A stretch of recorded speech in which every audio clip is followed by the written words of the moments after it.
mad. When everywhere in the world have problem, everywhere need God. Tell them easy no man. From you don't think it's bad. Full time if you big up me own, yeah. Big up me home. Me no want hear nothing but politics. Right you now I leave that alone. Good morning, good morning, good morning. You're tuned to WINN FM 98.9. That's on your radio dial.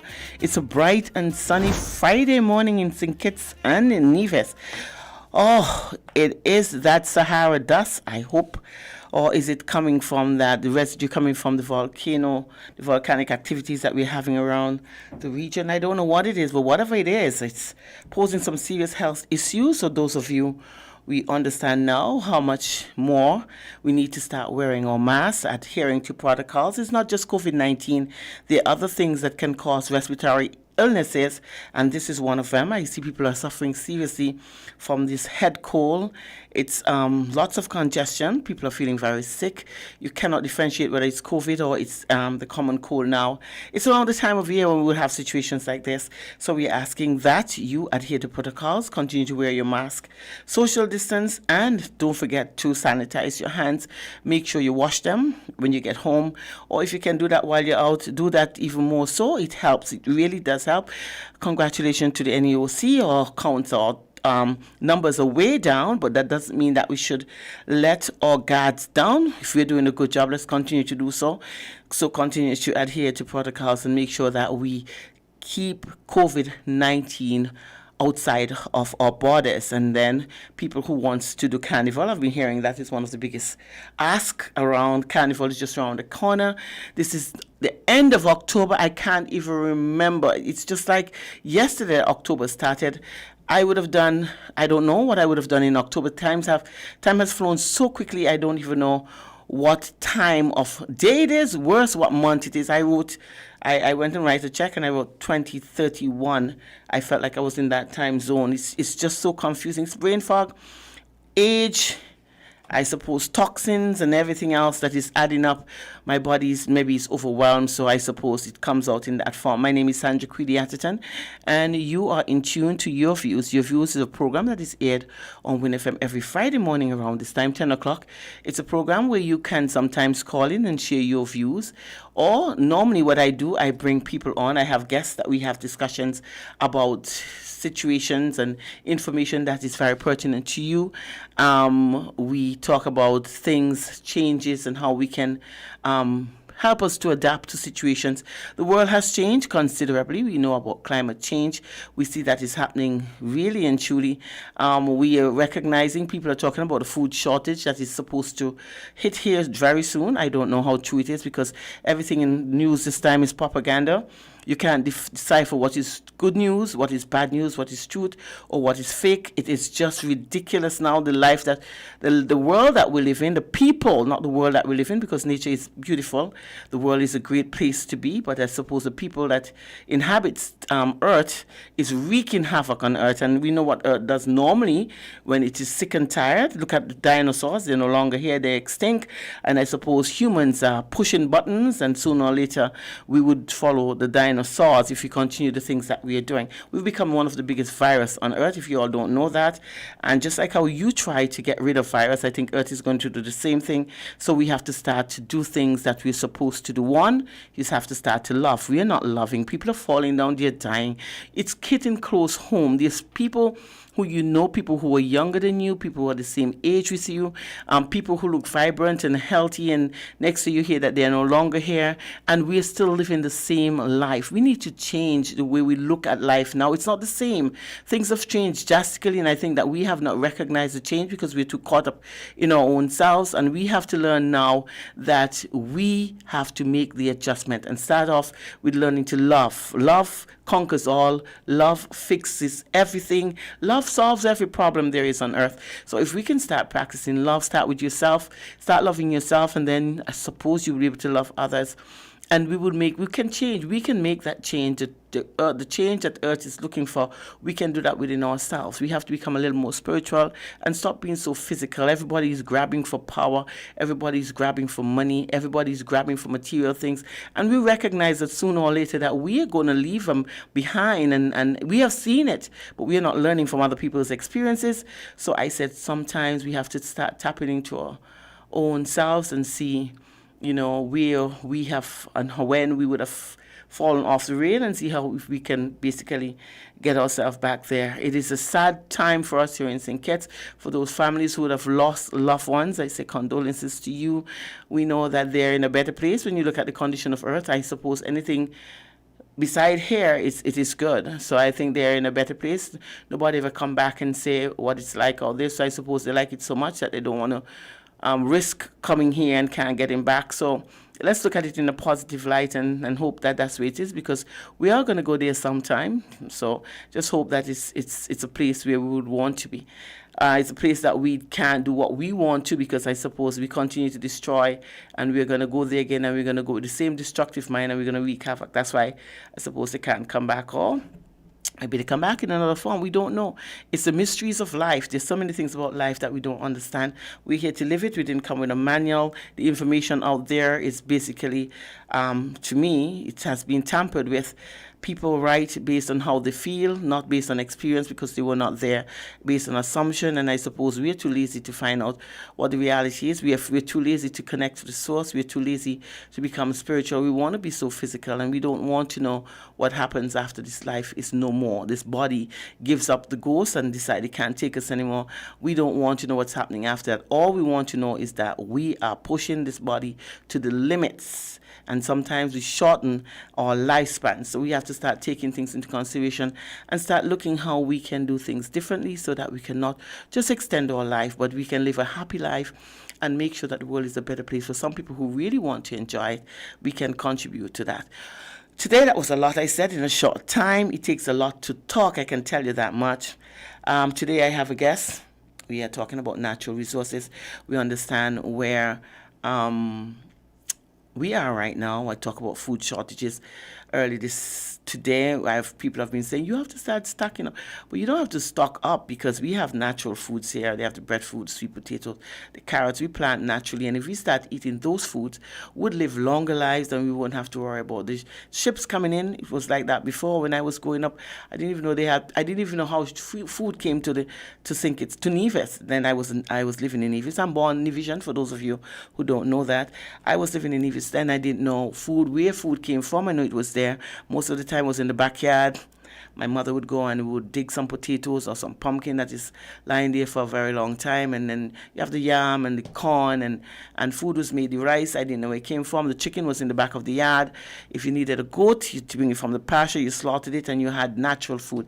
Never went to a doctor when I was a child. Only did that when I started to eat junk food, and I suppose that is the lesson that we learn. If we eat natural, because we are natural, we're going to live a long, natural life. And for today, we're going to talk about a person who understands natural resources. She's not just an aspiring premier or a politician. She has, I suppose that's what she majors in, or she studied. That's her expertise is. I'm looking for words in natural resources management. Her name is none other than Dr. Janice Daniel. I'm losing my mind. She's online. I'm just trying to see if she's there. Janice, are you there? Yes, good morning, Sandra. Yeah, you're there. I know you're very soft-spoken, but you have to speak a little louder, because I think that's one of the difficulties we have when we have the phone thing. I first have to apologize to you. I should have really given you the information earlier, but I was waiting for my other guest to tell me what he was about. He didn't call, and because of that, you were unable to take the ferry down. I am so sorry, because I wanted to really sit and look at you from across from the other side, but it just didn't happen. That's life, though. Maybe it was not supposed to be, and I always believe it didn't happen then, it wasn't supposed to be. But it's that technology is good. I can still talk to you via telephone. Good morning, and how are you doing today? Good morning, Sandra. I'm doing well, thank you. And even though I wasn't able to come down to St. Kitts today, I'm sure that there will be many other opportunities when Definitely. I could come down and have even more extensive conversations with you. Well, thank you for having me this morning again. Great. How's the weather in Nevis? It's very gloomy here. I mean, it's not gloomy. It's just so. It's not overcast, but it's It's just hazy. It has hazy. that hazy Yeah. look. I mean, normally we could stay in Nevis and see Mount Lyamiga on a clear day.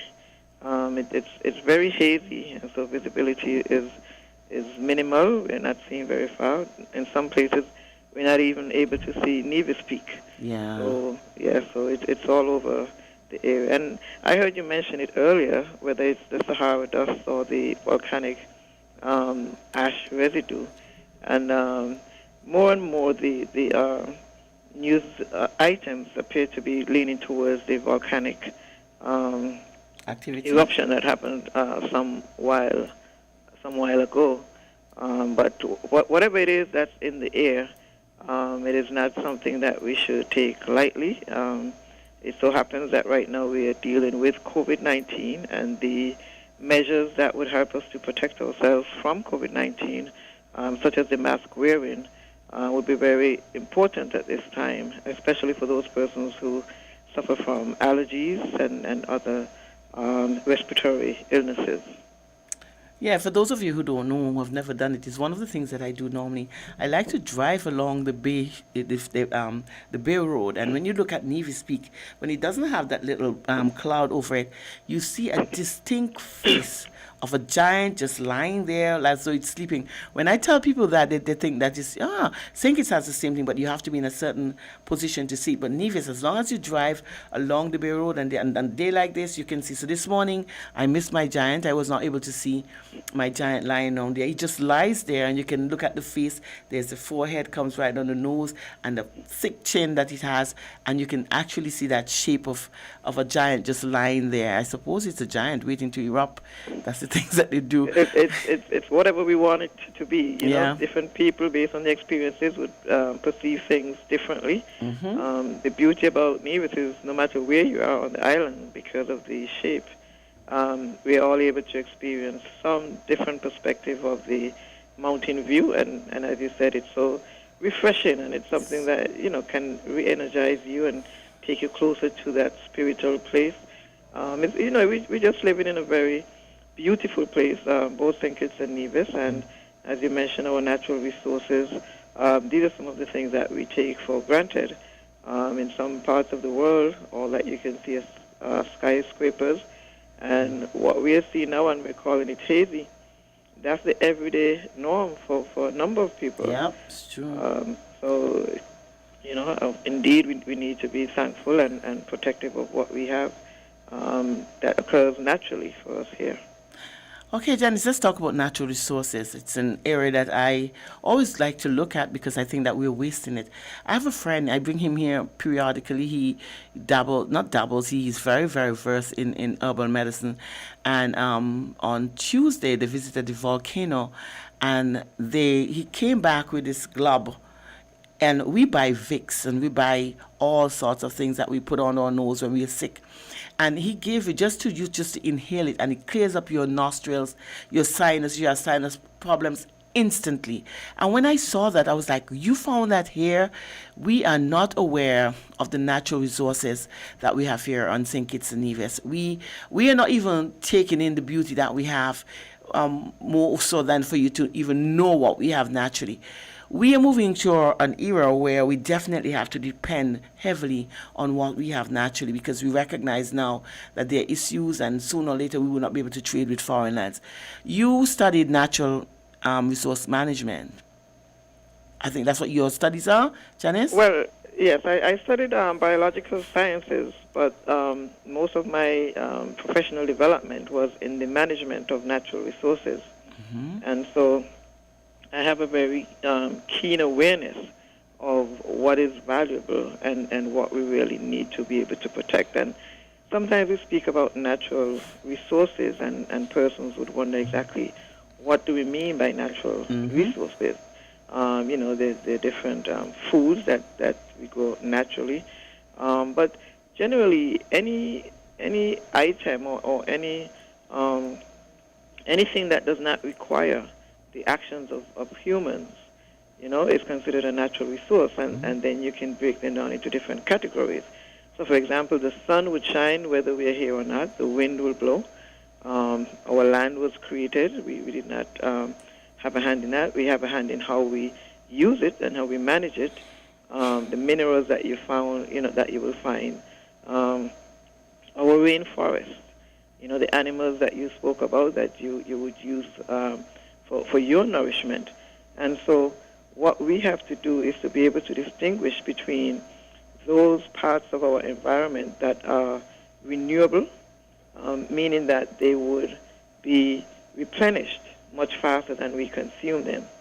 And so even if you look at the animals, one of our favorite dishes here is goat water.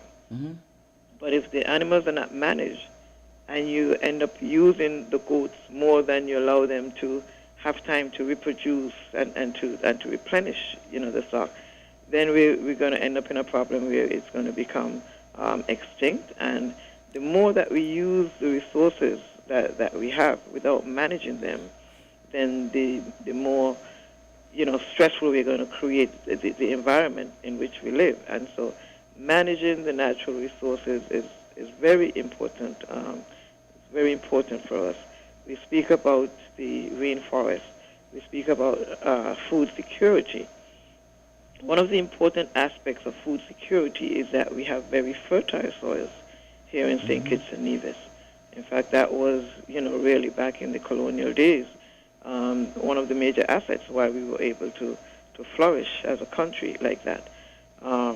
But again, why have natural resources become so much of a concern? It's so much of a concern that the United Nations has set out this whole sustainable agenda where we must use resources in a sustainable way if we expect to have life here on Earth. And when we speak about sustainability, we're speaking about using the resources in a way that we can benefit, but also so that our children and children can benefit from these resources as well. And so where we have, for example, the fertile soil, protect it. Don't allow it to be washed off into the ocean where it's going to cause even more damage. We use it for crop production, which is important to our food security. And so identifying where we have these natural resources, these natural resource areas, and making an effort to protect them is very important. And I would have mentioned before, excuse me, some of the concerns about looking at the development of our island. And it's very difficult when you have naturally fertile soil, which we call, excuse me, agricultural lands. It's very difficult when you use those resources, excuse me, when you use those resources for non-agricultural purposes, and then you have to find land that is not naturally fertile, and then you have to bring in, chemicals and different fertilizers, when we already had it naturally. And so identifying the different areas that are suitable for different activities is almost a baseline requirement so that we can begin to manage and use and protect and set aside for the use that it would be, most beneficial to us as a people. And so understanding that, natural resources can be depleted, and once they're depleted, it's going to cost so much more to bring back what was there naturally if only we took, a fraction of the time to recognize, identify, appreciate the value, and protect it in the way that it ought to be, and use for the purposes where it can actually replenish. When you build houses on agricultural land, it's not as if you're planting a crop and after 1 or 2 years you say you're going to recycle and use a different crop. That is fine. You can use it for agricultural purposes, because then you can allow it to rest and you can plant a different crop and you maintain that fertility and that productivity of the soil. But when you use it for building houses and for other commercial developments, that is agricultural, natural resources that have been lost, and to get that same value, it's very difficult to replace, what we call natural resources. And so proper use is important, and that is one of the things that I strive very much to accomplish, which is using our resources in a way that is most beneficial to us, but also sustainable and can be there for the use of our children and generations to come. Yeah, it's good that you'd say that, because one of the things that you're seriously lacking, and I like the fact that you talk about it, where we are not considering what is agricultural land and what is for building purposes. There's some agricultural land that has beautiful views, and because the view is so good, we decide to start building houses there. But if we are serious about food security and having a good understanding of where the world is going today and what we have to protect, we talk about the rainforests. I remember when we were in Panama and we had a tour, and they told us about an area where you can't even think about people living there. It's just a vast area because they depend heavily on the rainfall. And so if you take the trees down, then you know that you won't have that rainfall, and then you pose some problem for the canal and the boats that come in there. And it was a good learning experience. Information was really good because I never understood that if you start getting rid of trees, you start getting rid of your rainfall, and that is some of the things that we don't understand, and we just go and start doing things without consulting people who have a good understanding. If we're serious about food security, Janice, then we have to seriously start looking at it's not just these little sweet potatoes and dasheen and tanya, but we have to start looking at other things that we can look at. There's some natural grains, for example, like amaranth and quinoa. And those are natural grains that we can start seeing how we can harvest it. It's an alternative to rice. I mean, we don't have enough water, I think, because rice grows in a very in wet areas. But we can look and see how, because right up in the mountain, it's nice and cool.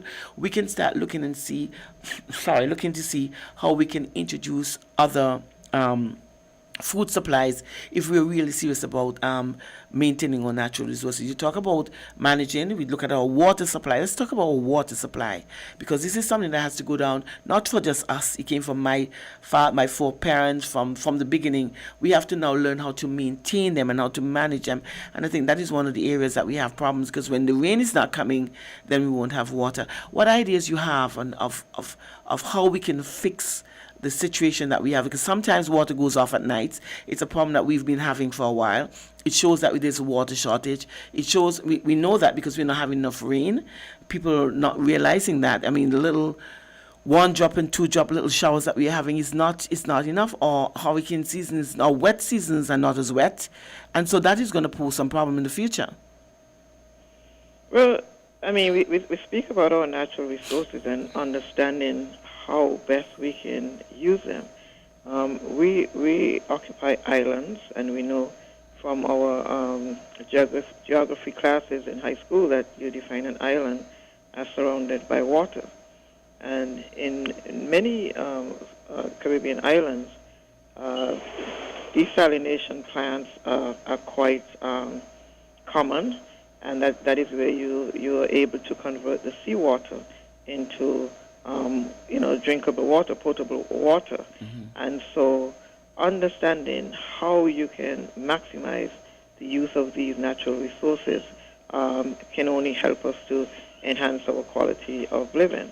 Now, one of the concerns that we have in small islands, the desalination is a mechanical system, yes, mm-hmm. But it's an avenue that we can pursue, and I think just recently in St. Kitts, work has started in terms of building a desalination facility. Now, one of the major problems that we may have here on Nevis and also in other islands is the storage capacity, in that we have flash floods, and so we have a whole lot of rainwater at once, but we're not able to store it for use at a later time. Mm-hmm. And so identifying key areas where we can have water holding facilities is quite important. Nevis it's still in the process of doing an island-wide water rehabilitation project, and that project includes additional storage tanks, additional reservoirs. But we still know that at times during the long summer months when there are droughts, we have to go back to the water rationing. And so, people use that potable water for a lot of different reasons, mm-hmm. where we can use different water supply, rainwater supply that has not been treated and does not, incur the expense to make it usable for human consumption, we can embark on programs where we have water storage facilities, and that water can be used for different activities such as car washing and watering your plants, etc. And so it's not so much that we just have to work with what we have. We can look at what are the ways in which water is being used and how can we provide alternative sources and alternative means. And so alongside the water storage for human consumption, we can start looking at dams and different means of capturing rainwater, again, natural resource for use by our people. Another concern that we have with regards to water resources has to do with the pumping of water. And we know that pumping, requires electricity, fossil fuels. And when we speak about sustainability and the concerns that we would need to be able to live in a more sustainable environment, then this is where we can have a small wind farm or solar facility that can help with the pumping of and distribution of water. And so rather than having to wait on the electricity from fossil fuels, these are areas that we can begin to look at. And I have said many times, sometimes we try to look at an issue and try to address the entire issue all at once. But if we can begin looking even at the largest reservoir for distribution and start with that one as an area where we would operate it from renewable energy sources, that would cut down on the cost of producing the water. It would make it more reliable because sometimes when you do not have sun, you would have wind and vice versa. So these hybrid systems of renewable energy can go a very, very long way in terms of helping us to be self-reliant. And you know that this is what the Nevis Reformation Party stands for: self-determination, self-reliance, finding ways to help ourselves and not have to be dependent on others for our quality of life. And so, like you said, I am someone who is very adept with regards to natural resource management, and I see so many opportunities, some that we can, be creative about, and others that we can glean from other islands who have, gone ahead of us. And rather than reinvent the wheel, benefit from their mistakes and make our system even better than it was before. And so I would have spoken before about rebuilding prosperity Nevis on a sustainable framework. And this is something that is very practical. This is the time now. We have the United Nations meeting coming up the end of this month into the first half of November.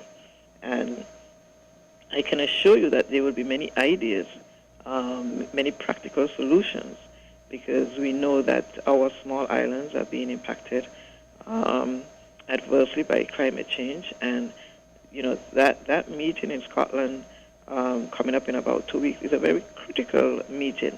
And I think a small island, and especially in Nevis, where we have some geothermal resource, we have wind energy, we have solar power.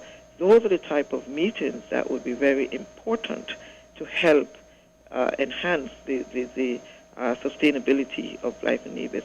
And not just enhance the sustainability, but also help our small businesses who must, when you speak with them, and they'll tell you that their biggest challenge is having to pay their electricity bill every month. And we're here where we have an abundance of sunshine, wind energy. These are the things that government really needs to prioritize, because we cannot on one hand say that small businesses are the backbone of our economy, but then look at them struggle and not find ways to help these businesses stay afloat and catch root so that they can employ, maybe 2 or 3 people. When you have small businesses and they're able to function and they don't have to worry about all of these overhead expenses, then they're better positioned to employ more people and create, a better social environment for a much larger amount of people. So these are the things that when we speak about natural resources, yes, we speak about agriculture and we speak about forestry, but we also have to look at the wind and the solar and the the ocean around us and our marine resources, our fisheries, and all of these we must be able to manage in a way, ultimately, for the benefit of the people, to make their lives better, to create job opportunities for them in these different areas.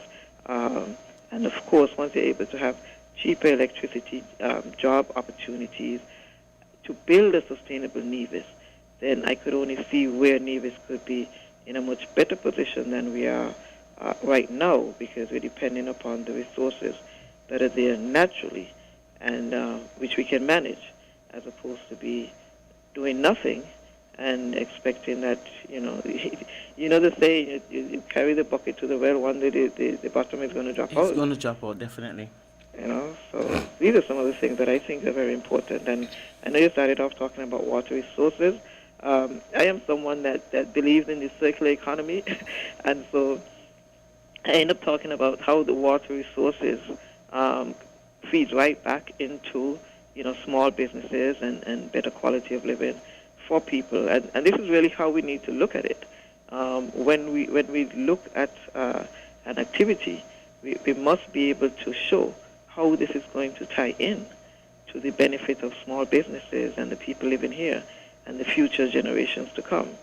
And that is, what is so important about natural resources is that they are renewable. Yep. They're renewable, and we're not using them to be depleted. And that is very important for us to look at as a government to develop a sustainable economy for our people living here. Yeah, it's the hardships that we go through. We know that electricity is not just for businesses. That's not only a problem that is posed to businesses. But I know Skellig is having a field day. I don't think it's a field day that they're having, but it's having to collect the monies that people are owing for electricity. I think the price, because you have to depend on the price of oil. Electricity is not generated just naturally. You have to use other sources that would help to generate electricity. And it is expensive. It's an expensive venture. We live in the 21st century, but we still operate like as though we're in an 18th century. Renewable energy is something that I've always looked at. I wonder, how come we're not getting there? We're not there yet. I find it's taking a long time to get there. The sun is out in all its glory. Lucky for us, we are in a tropical island. We have the sun 365 days a year. And so therefore, solar energy is one of the best areas to look at. And I always wonder if, and Janice, I know that you are vying for that position. If ever you're elected to be Premier of Nevis, look first and foremost how we can make sure that we use the sunshine that was given to us. It saved the planet too.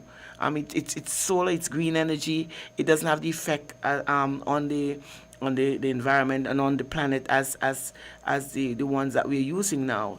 The oil-driven, the gas one that is used to generate electricity. And again, it is so expensive. It's not that people don't want to pay the electricity bill, but when you look at the salary in which people operate on, and when you look at the electricity bill, sometimes it's difficult. Sometimes you can't afford to pay 1 month, and you say, I'm going to try to pay it next month. But cost of living is so high in St. Kitts now. A lady was complaining about the fact that she used to buy a bucket of pigtails for $100 and something, and now it's $300 and something. And these prices are just creeping upon you, and then you still have to look at water bill. And these are natural resources, and because they're natural, it shouldn't be so expensive. So if we start to use the natural resources to generate the necessities of life, like water, electricity, then it would be so much easier on the consumers. But this is an area that politicians have to start to seriously look into. It's not about the power that you get, but it's the people that you serve, and understanding that these people put you there because they want some relief from the hardships, and it's going to get harder. Because we are having now, what is rising is the shipment of bringing the stuff here. Freight is way through the roofs. And when you're a supplier, when you're a wholesaler, when you're a retailer, you have to take these things into consideration. And so we have to really start looking at how we're going to start consuming more from our natural resources, the fruits that would make the fruit juices. And we have to see how we can do it here in opposed to always wanting to import. And I'm surprised that we are not in that position yet when we can basically manufacture or own these natural things that we have to eat. For example, you should not be going into Ram supermarket or any supermarket and buying guava jelly that is being imported here. When we have guavas knocking dog, it's one of the colloquial expressions, knocking dog. We don't utilize these things, and we need to get. Janice, is an idea that you should have.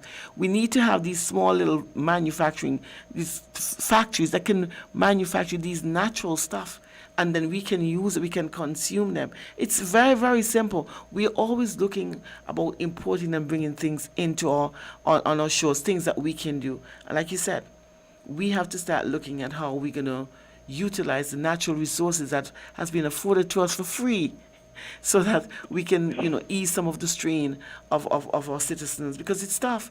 And for you wanting to get into that arena of politics, I just hope that your intentions are not like lots of others, where you're going to go in and make sure that you're okay, and the suffering of the ordinary people, it continues. Yeah, there's certain things that you're trying to do now. We see that they're at the Needmust area, they're cleaning it up so that we can get solar energy. I know Nevis was talking about geothermal. Talk about geothermal. Where are you at with that? Well, I was waiting for the opportunity because, we speak about natural resources, and some people would feel that, we do not have natural resources here because we do not have gold and we do not have copper and, these substances that are, out in the market and traded. But we do have natural resources. Lots of it. And we can enter the trading market based on how we manage our natural resources. I would not get into the details right here. But we also have geothermal as a natural resource that some countries do not have.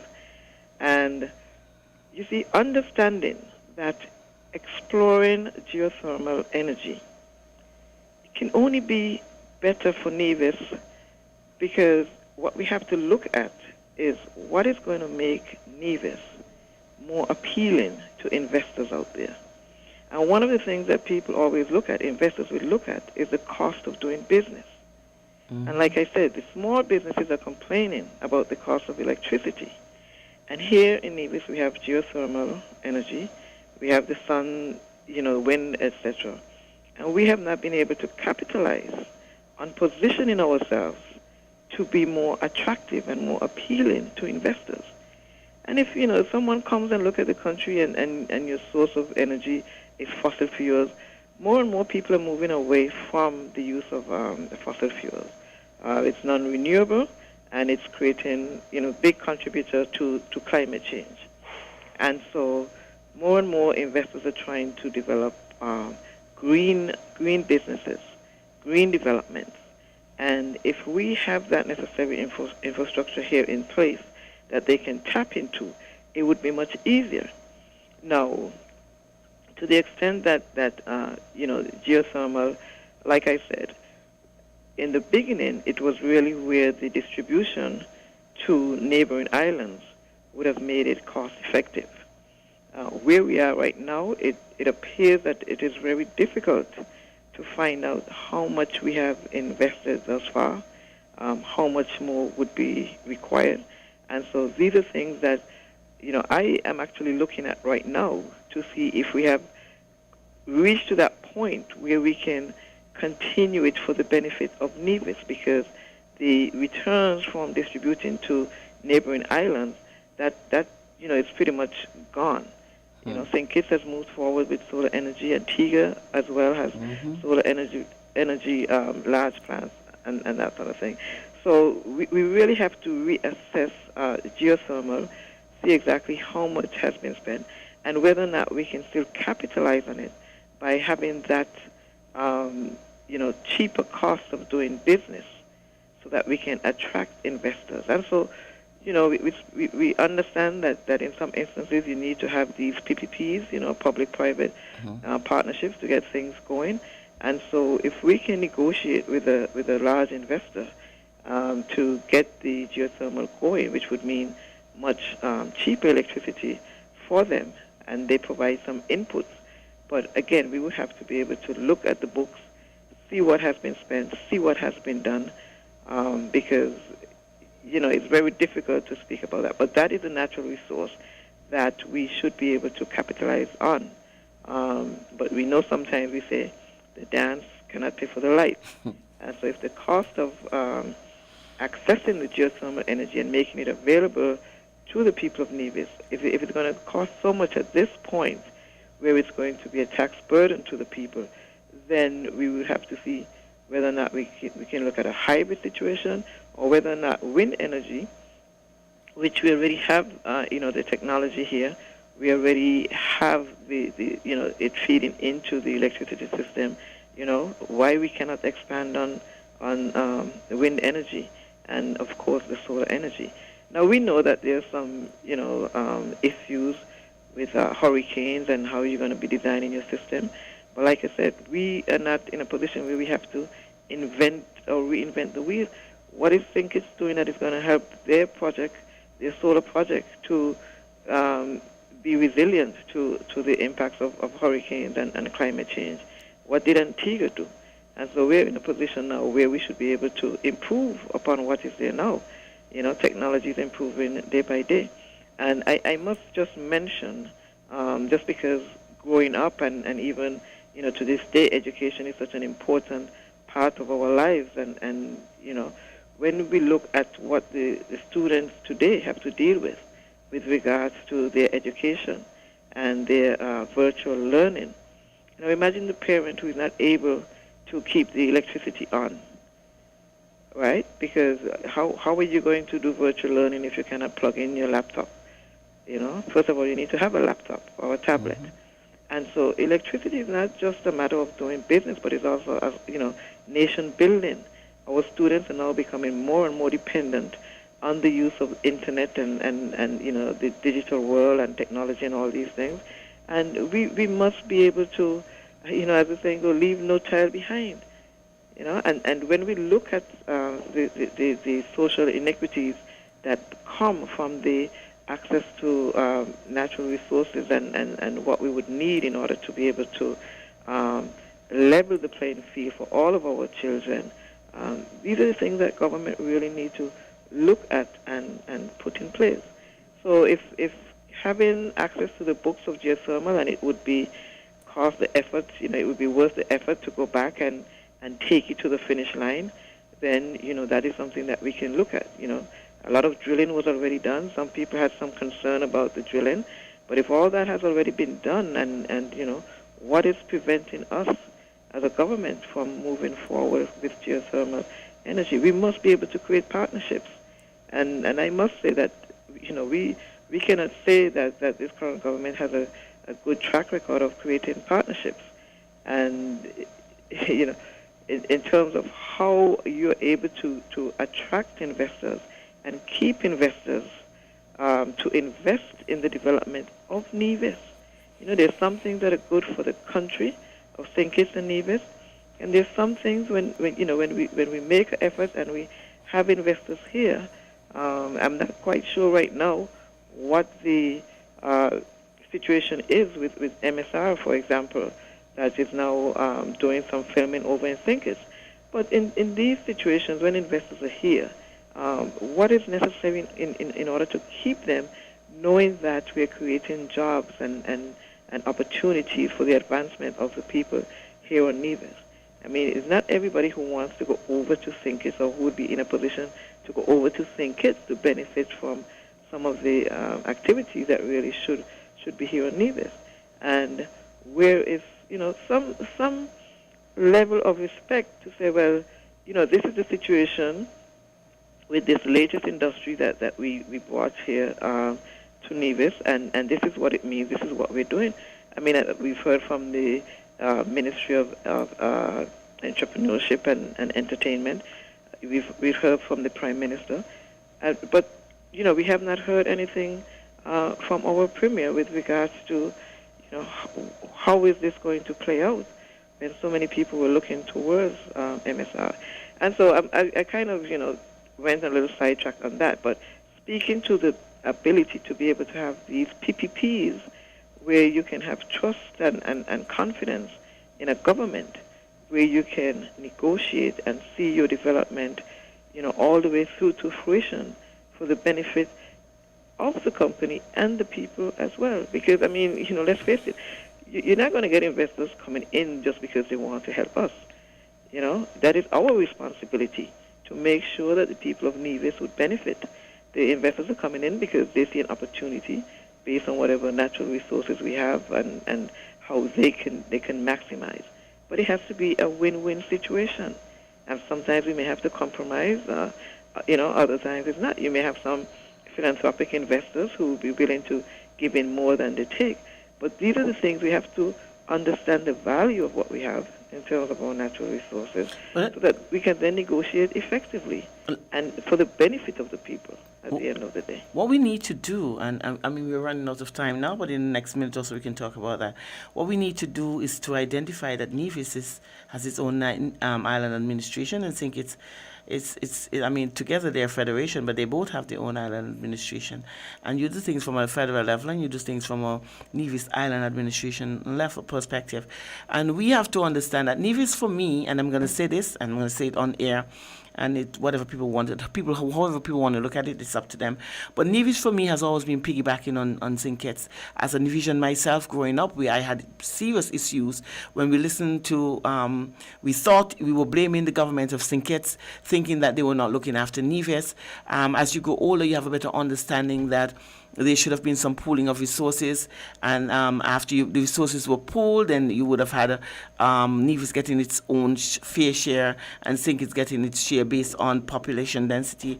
I think that was one of the areas. But we, as ordinary citizens, we don't have a good understanding of what is happening. You see what is happening. It's causing a lot of friction, because when one is not doing what they're supposed to do, then you're going to blame somebody else, and you're screaming for something that you did not contribute to. You think that it's basically it's due to you. It poses a problem. And so I'm saying to you, as a person who's vying for political position and hoping that the electorate would find favor in you and vote for you and put you in the position, I hope you're not going with the same mindset and wanting to piggyback off of St. Kitts. Nevis is an island by itself, and St. Kitts is an island by itself. We sell both islands, and sometimes it poses a problem for people who want to invest, because when they come here, they realize it's a different situation.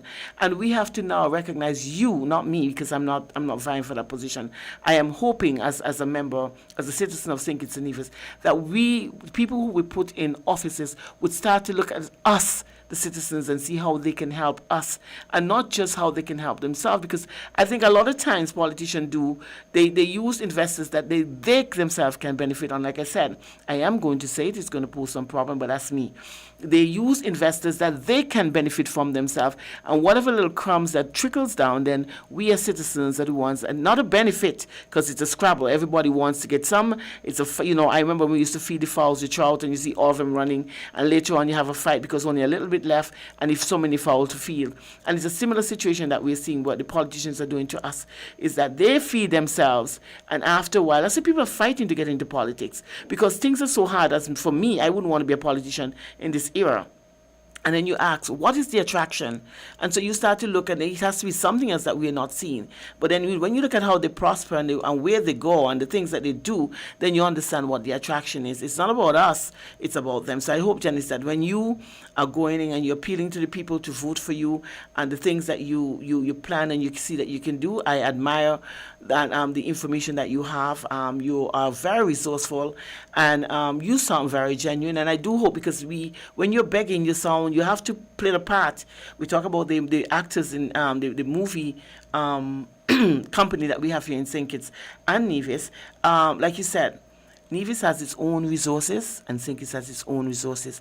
And there's sometimes Nevis has things that are unique to Nevis and St. Kitts has things that are unique to St. Kitts. And we sell, like I said, we sell the countries as twin island state, but there's sometimes we have to realize that St. Kitts is different to Nevis. The atmosphere is different when you get there. The style, the culture in Nevis is different to what happens in St. Kitts. So I agree, but you said we're running out of time, and I do not want it to be misunderstood or anyone to think that I do not believe or feel that there must be revenue sharing from St. Kitts to Nevis. I mean, we have a constitution. We know how the constitution was written, and by all means, we understand the meaning of a federal government, and so the federal government has certain central responsibilities. I agree that the NIA has not capitalized on some of the resources that it would have with regards to our constitution and the ability to create legislative framework and the different ordinances that can help to attract businesses. But by no means does that mean that the contributions from St. Kitts is not a requirement. That is definitely the case. My position is that with the contributions from St. Kitts, which Nevis, rightfully deserves, and it's not a handout, right? But those funds from St. Kitts should not be the only funds upon which Nevis is operating. And my position is, once we look at the sustainability issues, the natural resources that we have, and how we can capitalize on those, then we should be in a much better position. Every child and every teacher in our system should have access to laptop, internet, tablets, and have the necessary resources, because 5, 10, 15 years from now, when we're going to start wondering, why is our education system, why are the results not coming back like we saw in the years before? You're not seeing the effect right now.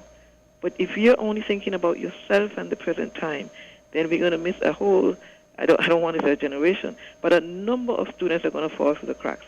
And we cannot allow those things to happen. Our priority right now in Nevis should not be roads and roads and roads. It should be looking after our educational system, making sure that our teachers and our students have the necessary means to deal with COVID-19 and to maintain a level of instruction, even though it's not going to be the same as the face-to-face on a day-to-day basis. We should be bending over backwards to try to ensure that our children and our teachers are able to operate in an environment where they can be productive and successful. And so at this time, I am saying, yes, we would require negotiation. I spoke about negotiation. And tell me why, we having this back and forth, after how many years? What did the Charlestown Accord say? What does the Constitution say? So I am not understanding why we cannot understand what should be a formula that both parties can agree to, and not every month we feel like, well, let's hope the boat comes over today. We're talking about climate change. You have rough seas. Yes, you send money to the, you can wire money to the bank accounts right now. Well, we know you can have rough seas and you lose electricity, you lose Wi-Fi and all of these things. So I'm saying Nevis has the resources to be self-reliant. St. Kitts has certain obligations to Nevis, and these are the things that we need to put in place and ensure that the people of Nevis can go back to a standard of living when they had a government that care about a government that they could trust, about themselves. A government that we could trust. And on that end, it's always, I really would love to get into a political debate with you, because, Janice, it's very interesting. And I'm going to say one thing, though. You cannot take out what you didn't put in. And this is something that one has to understand. And I think that air has to be cleared. Politicians have to come out, and they have to make us, the electorate, a little wiser, because there are too many things that have been done under the table, behind closed doors, and through dark shades. And we need to have a better understanding of that. I don't mean to cut you off, right? But the one thing I would say is that we know that the bulk of resources right now is from the CBI program, and we know that the passport has St. Kitts and Nevis. So, and we know that the Constitution creates a federation, the Federation of St. Kitts and Nevis. So whether we put in terms of what projects we may have that can contribute to the CBI program, we have quite a bit of development here in Nevis that contributes to the CBI program. And Janice, I don't want to cut you off, and I do understand that. Like I said, that's another topic. Every time we close, we see where we're going to continue it, because this is a serious topic, and we need to seriously look into it and have a good understanding of it. Because remember, I'm Nevision, born, bred, and reared, and I would want the best for Nevis, and even more so than anybody else. But it's like I said, these are topics that we have to discuss, and I'm infringing on people's time, and I don't like people look at me in a bad way. I know he doesn't mind, but it's just what principles and are, and I just have to stick to them.